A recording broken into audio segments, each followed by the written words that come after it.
Press club থেকে আপনি কি পেলেন? জামা পেয়েছেন? তাহলে ঈদের সময় কি এই জামাটা পরা হবে?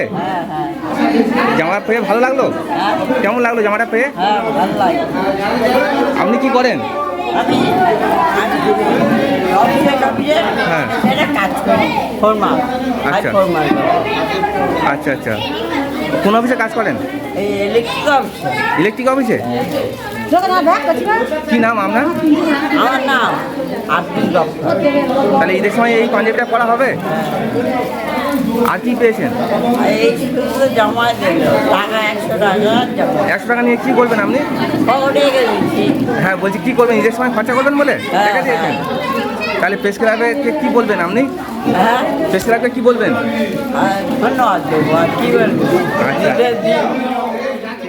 মগরাহাট প্রেস ক্লাবের পক্ষ থেকে পবিত্র রমজান মাস উপলক্ষে প্রতি বছরের মতো এবছরও গরিব, অসহায়, দুস্থদের জন্য বস্ত্র বিতরণ ও ইফতার মজলিস অনুষ্ঠিত হলো গতকাল। প্রিয় দর্শক, আমি আনোয়ার হোসেন সর্দার। আপনারা দেখছেন দুয়ারে সংবাদ। চ্যানেলটিতে নতুন হলে সাবস্ক্রাইব করুন।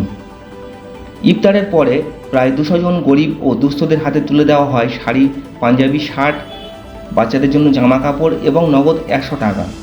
এই ইফতার মজলিসে উপস্থিত ছিলেন মগরাহাট 2 নম্বর ব্লকের সমষ্টি উন্নয়ন আধিকারিক অর্থাৎ বিডিও তুহিন শুভ্র মহান্তি, মগরাহাট 2 নম্বর ব্লকের পঞ্চায়েত সমিতির সহসভাপতি সেলিম লস্কর, প্রেস ক্লাবের উপস্থাপক। এছাড়াও উপস্থিত ছিলেন মগরাহাট প্রেস ক্লাবের সমস্ত সাংবাদিকরা। প্রেস ক্লাবের উপস্থাপক ওবায়দুল্লাহ লস্কর তিনি কি বলছেন শুনুন। আজকে বিগত 16 বছরের ন্যায় আমাদের প্রেস ক্লাব ছিল 16 বছর আগে। আমরা একটা পরিত্যক্ত রুমের ওপরে আমাদের রুমেতে আমাদের দিয়েছিল।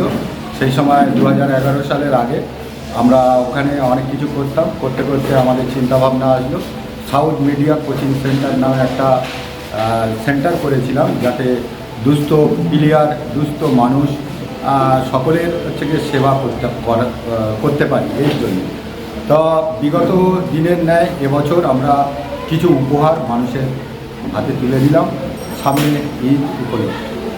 এবং আমাদের সঙ্গে আমাদের বিডিও সাহেব ছিল, আমাদের সহসভাপতি সাহেব ছিল, আরও অনেক বিশিষ্ট ব্যক্তিরা ছিল।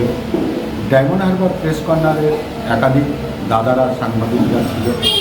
এই অনুষ্ঠানটা আমরা সবাই মিলে আনন্দ করে করলাম এবং যারা উপহার নিয়েছে তাদের উপহারের সঙ্গে ঈদের হাত খরচাও দেওয়া হয় পাশাপাশি।